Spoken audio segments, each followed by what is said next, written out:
Assalamualaikum warahmatullahi wabarakatuh. Bismillahirrahmanirrahim. Hamdan wa thana'an laka ya Allah, salatan wa salaman laka ya Habiballah, wa ala alika wa ashabika ya khaira khalqillah, laka ya Rasulullah wa li jami' man ittaba'adinaka ya Habiballah, haqiqatan min ladun Adam la yaumil qiyamah. Wa nakhusu khususan minhum ila hadratus Imam Muhammad Al-Ghazali qaddasallahu sirrahu radhiyallahu lana wa lahumul Fatihah. A'udzu billahi minasyaitonir rajim. Bismillahirrahmanirrahim. Alhamdulillahi rabbil alamin arrahmanir rahim maliki yaumiddin. Iyyaka na'budu wa iyyaka nasta'in ihdinas siratal mustaqim. Siratal ladzina an'amta 'alaihim ghairil maghdubi 'alaihim waladdallin. Amin. Ridha qarrubina ila Allah ta'ala li mahabbatina ila Rasulillah sallallahu alaihi wasallam li salamatina fid din wad dunya wal akhirah li qada'i duyunina li qada'i hajatina min hawaijid dunya wal akhirah li taysiri arzaqina halalan thayyiban mubarakan katsiran wasa'a لصحة أجسادنا وقلوبنا لشأمراضنا ظاهرا وباطنا لدفع البلايا والمحن والفتن والأمراض والأسقام لمنافعنا لمصالحنا لأهل بيتنا وأولادنا وذرياتنا وجوارنا وأصدقائنا وجميع المسلمين والمسلمات والمؤمنين والمؤمنات الأحياء منهم والأموات ولعز الإسلام والمسلمين بجودك يا الله بشفاعة نبيك يا الله ببركة أوليائك يا الله وبأسرار الفاتحة. أعوذ بالله من الشيطان الرجيم. بسم الله الرحمن الرحيم. Alhamdulillahi rabbil alamin arrahmanir rahim maliki yaumiddin. Iyyaka na'budu wa iyyaka nasta'in ihdinas siratal mustaqim. Siratal ladzina an'amta 'alaihim ghairil maghdubi 'alaihim waladdallin. Amin. Alhamdulillah, saudara-saudaraku semua, kita bisa berjumpa kembali dalam kajian hadis qudsi yang terhimpun dalam kitab Al-Mawa'idh Al-Ilahiyah fil Ahaditsil Qudsiyah yang termaktub di dalam majmu'ah rasailnya Imam Al-Ghazali qaddasallahu sirrahu. Moga-moga kajian ini menjadi sarana, menjadi perantara bagi kita untuk mendapatkan kemanfaatan, untuk mendapatkan keberkahan, untuk mendapatkan taqarrub, kedekatan dengan Allah Subhanahu wa taala, dan kemanfaatan bagi sesama di dalam kehidupan ini. Amin ya mujibas sa'ilin. Bismillahirrahmanirrahim. Yaqulullahu ta'ala, ya bna Adam, ma khalaqtukum abatha wa la khalaqtukum suda. Wahai manusia, aku tidak menciptakan kalian itu percuma. Aku menciptakan kalian itu tentu memiliki maksud, memiliki makna yang agung sesuai dengan keagunganku. Jadi ya, kita manusia itu diskenario oleh Allah Subhanahu wa taala di dalam penciptaan itu penuh dengan makna keagungan. Penuh dengan makna keluhuran. Tidak mungkin ya sekelas Tuhan semesta alam menciptakan kita manusia ini kok cuma-cuma, kok sia-sia saja. Itu tidak mungkin. Tidak mungkin ya. Jadi keterciptaan kita itu merupakan manifestasi dari adanya tajalli ilahi itu sendiri. Bahkan kita manusia itu merupakan yang terpenting dari adanya proyek penciptaan yang dilakukan oleh Tuhan semesta alam. Jadi inti dari penciptaan itu adalah mewujudkan manusia. Dan inti dari manusia itu tentu saja adalah Kanjeng Rasul Muhammad Sallallahu Alaihi Wasallam. Nah, Kalau kita bisa memahami apa makna penting di balik penciptaan kita, maka insya Allah relasi kita dengan hadiratnya itu akan diwarnai oleh nilai-nilai keagungan. Akan diwarnai oleh nilai-nilai keindahan. Jadi itulah sebabnya penting kita mengetahui makna urgen dari penciptaan Allah Ta'ala terhadap diri kita. Pertama, Allah menciptakan diri kita itu sebagai perpanjangan dari adanya penampilan Allah itu sendiri. Di dalam sebuah hadis disebutkan khalaqallahu Adama ala suratih. Allah menciptakan Adam, termasuk juga konsekuensinya adalah menciptakan kita sebagai anak-anak keturunan Nabi Adam itu ala suratih, di atas rupa Allah. Artinya apa? Dalam tanda kutip merupakan fotokopi dari hadirat Allah Ta'ala, personifikasi dari Allah Subhanahu wa Ta'ala. Bedanya adalah bahwa kalau Allah Ta'ala itu mutlak, maka kita terbatas. Itu yang membedakan antara kita dengan Allah Subhanahu wa Ta'ala. Pandangan Allah Ta'ala mutlak, tidak terbatas. Pandangan kita terbatas. Pendengaran Allah Ta'ala mutlak, tidak terbatas. Pendengaran kita terbatas. Ilmu Allah Ta'ala mutlak, tidak terbatas. Ilmu kita terbatas. Tapi walaupun kita dilingkupi oleh keterbatasan, tapi kita ini merupakan personifikasi dari kehadiran Allah Subhanahu wa Ta'ala. Andaikan kita bisa meresapi bahwa kita hadir ke kehidupan ini, diciptakan oleh hadiratnya sebagai personifikasi dari kehadirannya sendiri, maka kita akan merasakan hubungan kita dengan Allah Ta'ala itu betul-betul spesial, betul-betul istimewa. Nah, ini salah satu alasannya kenapa Allah Ta'ala berfirman, aku tidak menciptakan kalian itu percuma. Aku tidak menciptakan kalian itu sia-sia. Jadi karena itu, selami makna di balik penciptaan kita oleh tangan kemurahan, oleh tangan keagungan Allah Ta'ala itu kita selami, wajib kita selami. Agar apa? Agar hidup kita bermakna. Dengan demikian, hidup ini tidak hanya makan dan minum. Tapi lebih dari itu, hidup ini adalah menyelami kemahaagungan Allah Ta'ala yang tak terkira-kira di dalam kehidupan ini. Kemudian kita tampil dalam kehidupan ini sebagai representasi dari kehadiran hadiratnya itu.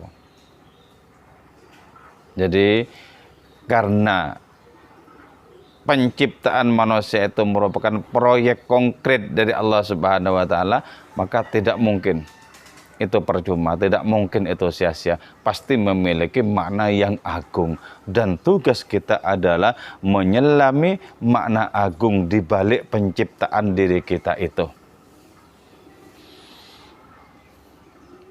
Itu pentingnya kita memahami secara hakiki adanya falsafah penciptaan ilahi. Walaupun sesungguhnya Allah Subhanahu wa Ta'ala itu tidak memerlukan alasan apapun di dalam menciptakan segala sesuatu. Tapi pada segala yang diciptakan itu tak mungkin di situ tidak ada faedah. Tak mungkin di situ hampa makna, tidak mungkin. Apa saja yang diciptakan oleh Allah Ta'ala, enggak mungkin hampa dari adanya makna yang mendalam di baliknya itu. Itu tidak mungkin. Jadi karena itu kita mesti apa? Kita mesti belajar untuk bisa bersentuhan dengan hadiratnya, untuk merasakan kehadiran hadirnya lewat segala macam penciptaan di antara isi alam semesta ini.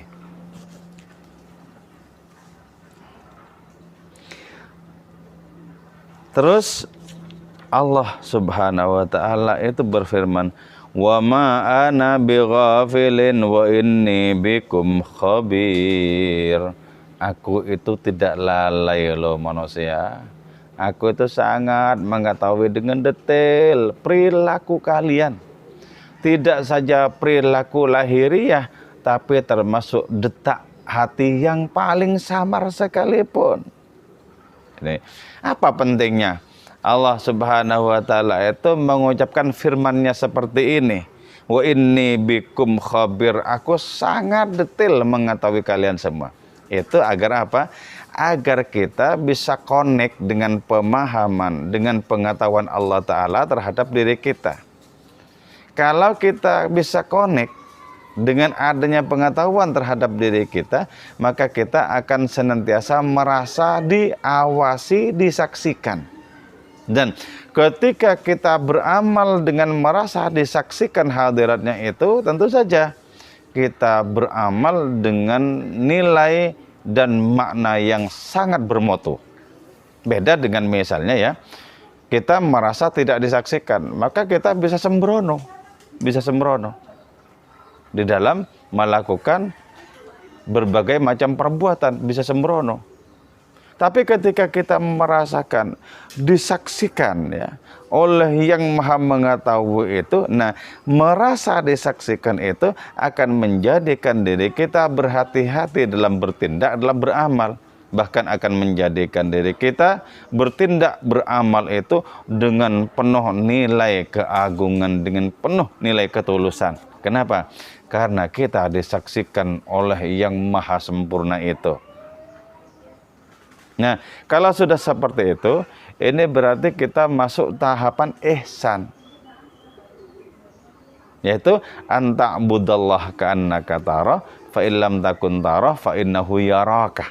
Jadi ya, kalau bisa ya, ketika kita mempersembahkan ibadah kita, sujud kita kepada hadiratnya itu kalau bisa kita menyaksikan Allah di mana seluruh amal kita persembahkan ke sana.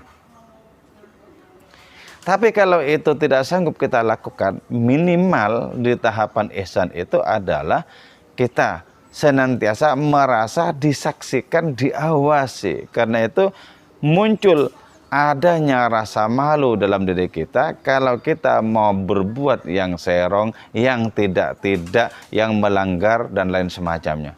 Akan muncul rasa malu. Nah, dari situ kemudian oleh Kanjeng Rasul disabdakan bahwa malu itu merupakan bagian dari iman. Artinya apa?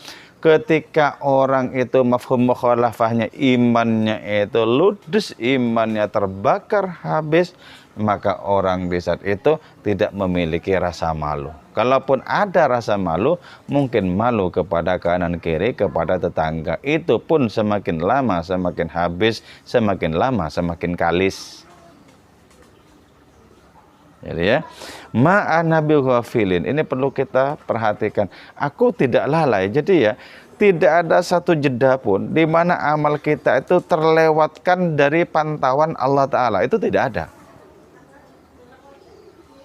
Tidak ada. Jadi karena itu kita senantiasa melatih diri untuk merasa disaksikan oleh Allah Ta'ala. Itu sangat penting. Melatih diri senantiasa disaksikan, itu sangat penting. Sangat penting. Jadi ketika kita sudah memiliki koneksi yang penuh dengan rasa disaksikan oleh hadiratnya, maka koneksi kita itu betul-betul merupakan koneksi yang sangat bermutu. Disaksikan. Nah, persoalannya kan begini ya, persoalannya. Ketika manusia itu ya termahjub, tertutupi oleh adanya makhluk-makhluk, oleh adanya alam bendawi, tertutup. Nah, ketika sudah tertutup oleh alam bendawi itu, tertutup oleh makhluk itu, di saat itu kemudian manusia itu lepas. Manusia itu tidak merasa lagi disaksikan oleh yang maha. Manusia itu sudah tidak merasa lagi memiliki koneksi dengan yang maha. Nah, di situ yang kemudian menjadi persoalan. Yang menjadi persoalan. Jadi karena itu, maka kemudian apa yang disebut sebagai hijab itu, yaitu alam semesta, itu semestinya kita terobos. Dengan cara apa menerobosnya hijab alam semesta itu? Dengan memandangnya tidak penting selain untuk dalam tanda kutip keperluan Allah Subhanahu wa Ta'ala. Jadi nggak penting. Kalau untuk keperluan Allah itu ya, itu baru penting. Apa saja nggak penting dalam hidup ini. Baru untuk keperluan Allah itu penting. Jadi karena itu kita memandang tidak penting apa yang menurut Allah Ta'ala tidak penting. Dan kita memandang penting apa yang menurut hadiratnya itu dipandang sebagai penting. Oke, jadi kita merasa disaksikan, kita merasa diawasi. Itu sangat penting ya. Sangat penting. Bahkan ketika kita naik lagi tingkatan kita secara rohani itu, bukan saja merasa disaksikan, bukan hanya semata itu diawasi, tapi senantiasa bercengkrama, berkomunikasi secara spiritual dengan hadiratnya itu. Walan tanalu ma indi illa bisabri ala ma takrahuna fi ridai. Kalian tidak akan mendapatkan segala sesuatu yang agung di sisiku kecuali dengan penuh kesabaran berhadapan dengan apapun yang kalian tidak suka di dalam menggapai ridhoku. Jadi ya, ada apa yang disebut sebagai ridho. Ridho itu adalah gambarannya, aku menyukai keseluruhanmu dan kamu menyukai keseluruhanku. Itu ilustrasi yang paling mudah tentang ridho. Jadi karena itu ridho itu pasti dari dua belah pihak, dari dua belah sisi. Radhiyallahu anhum wa radu'an. Allah ridho kepada mereka, mereka ridho kepada Allah Ta'ala. Jadi ini merupakan tepuk tangan dengan dua belah tangan. Ridho. Nah, tapi ridho itu ya, itu tidak diberikan secara gratisan. Ridho itu harus dilalui dengan kesanggupan kita mempressing diri, menahan diri, berhadapan dengan segala sesuatu yang tidak kita inginkan, dan yang tidak kita inginkan itu dikirim oleh Allah Ta'ala kepada kita. Jadi artinya apa? Ridho itu adalah keberpihakan habis-habisan dari kita kepada Allah Subhanahu wa Ta'ala. Itu ridho. Jadi berpihak secara habis-habisan kepada hadiratnya itu.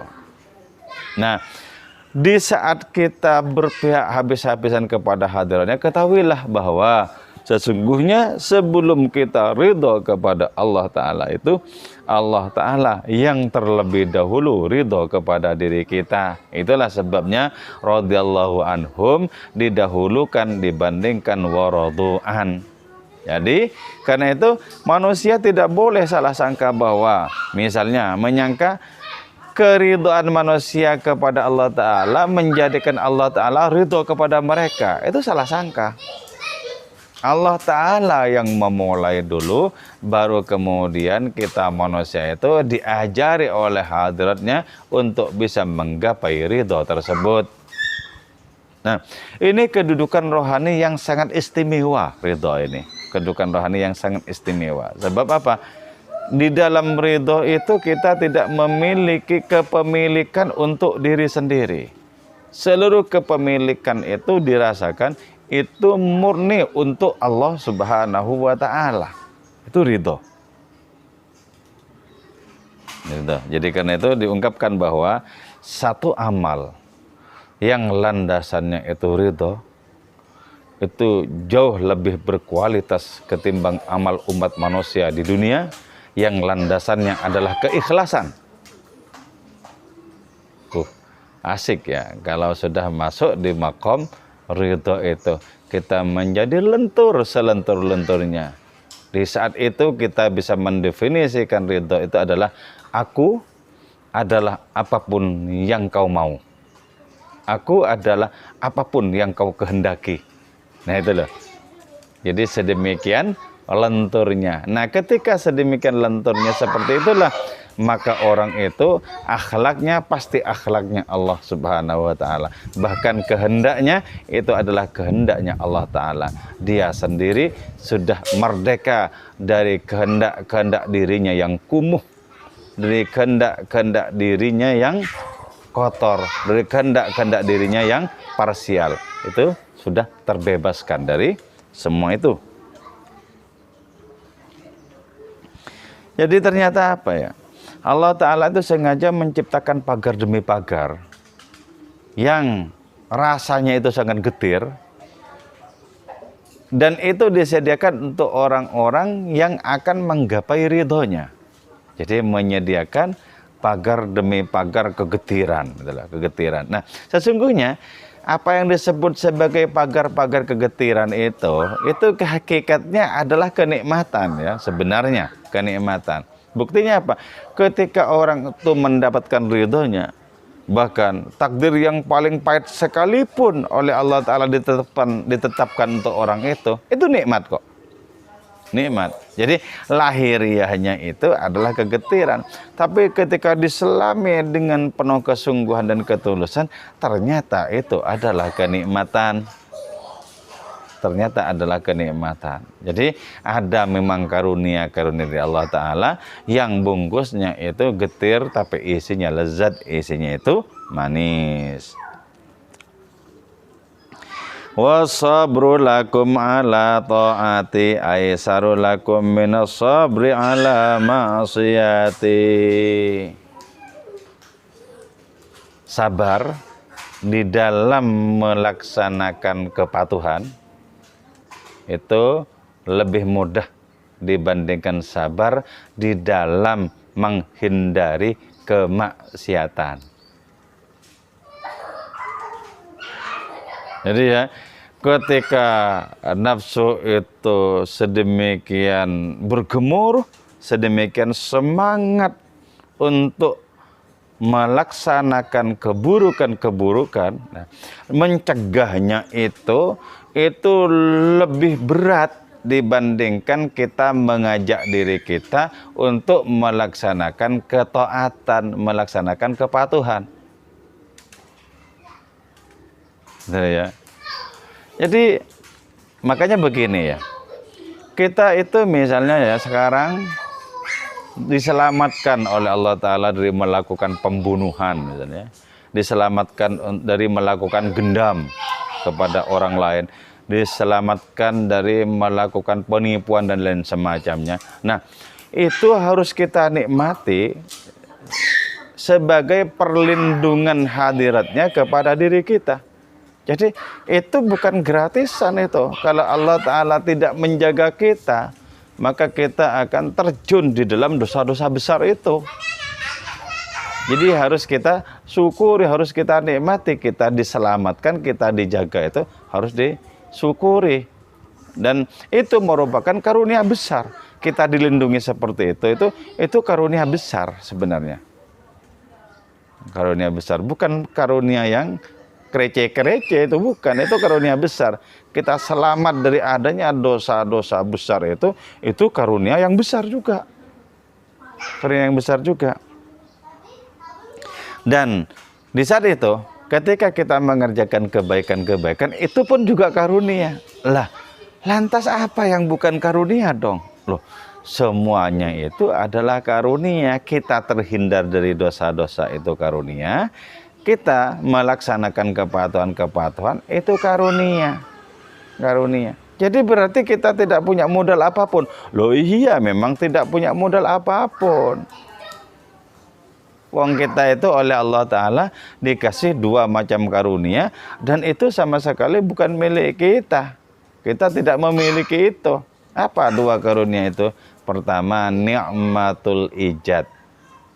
Ya. Karunia yang berupa kita ini diwujudkan oleh Allah Ta'ala. Itu namanya nikmatul ijad. Nikmatul ijad.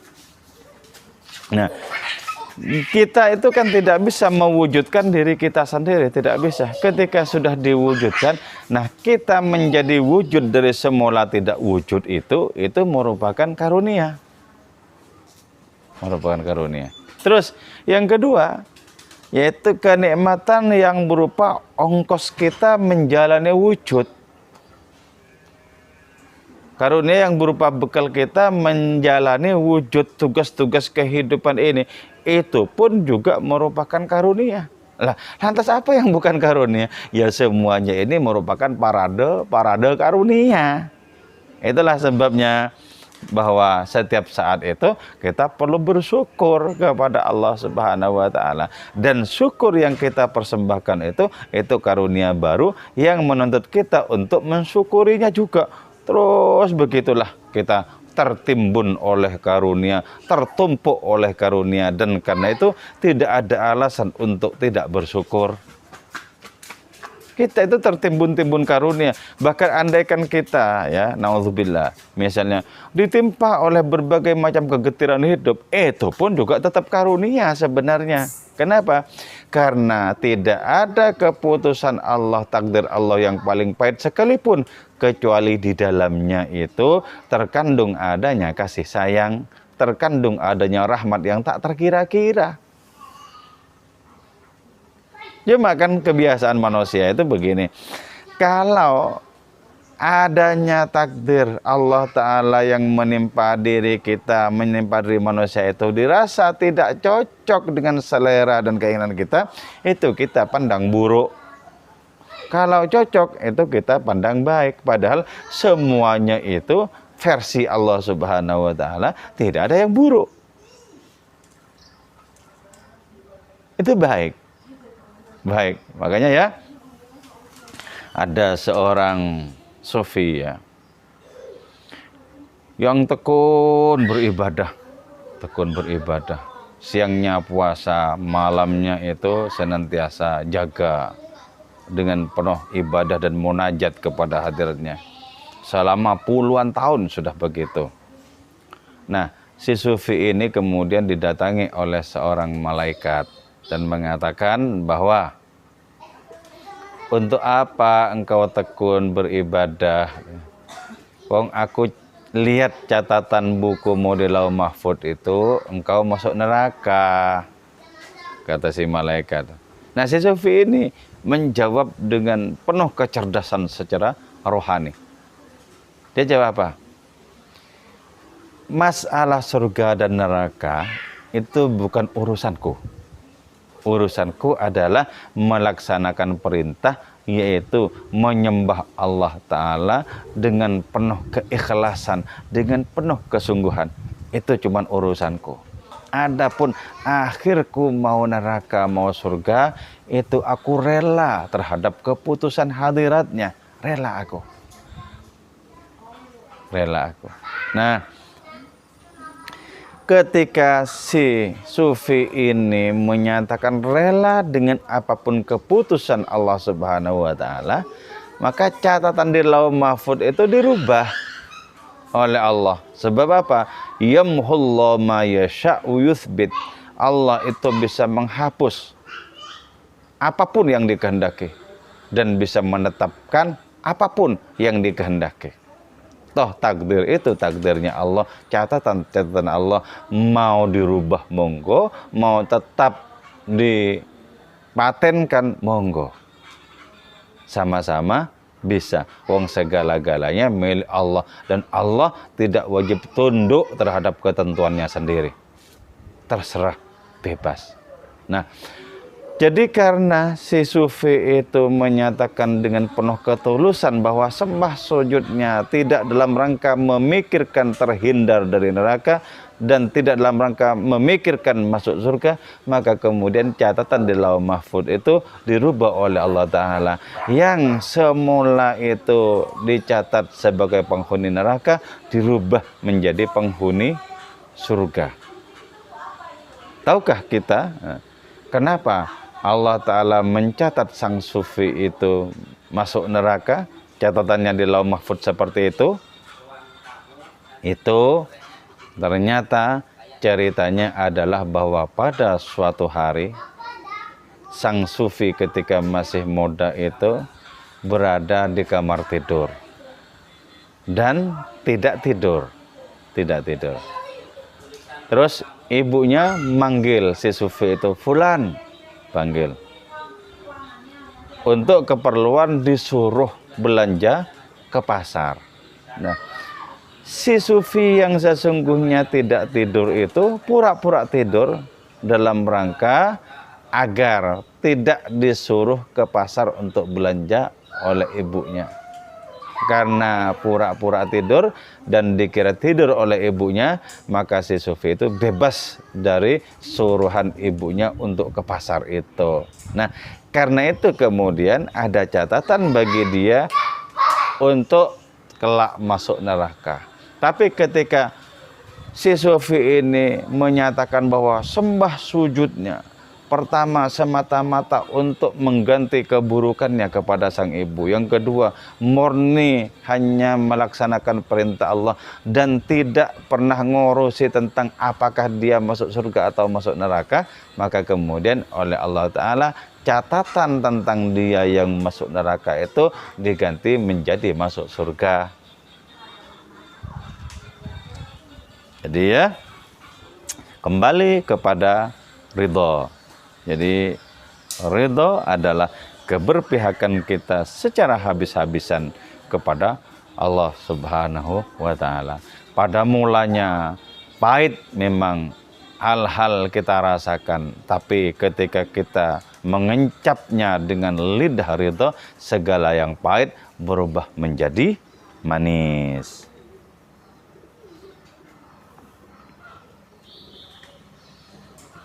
Oke ya, saya kira ini saja paparan tentang hadis qudsi. Moga-moga bermanfaat dan barokah untuk kita semua. Moga-moga kita sehat walafiat, panjang umur dengan penuh keberkahan. Amin, amin, amin ya mujibas sailin wal afwa minkum. Wassalamualaikum warahmatullahi wabarakatuh.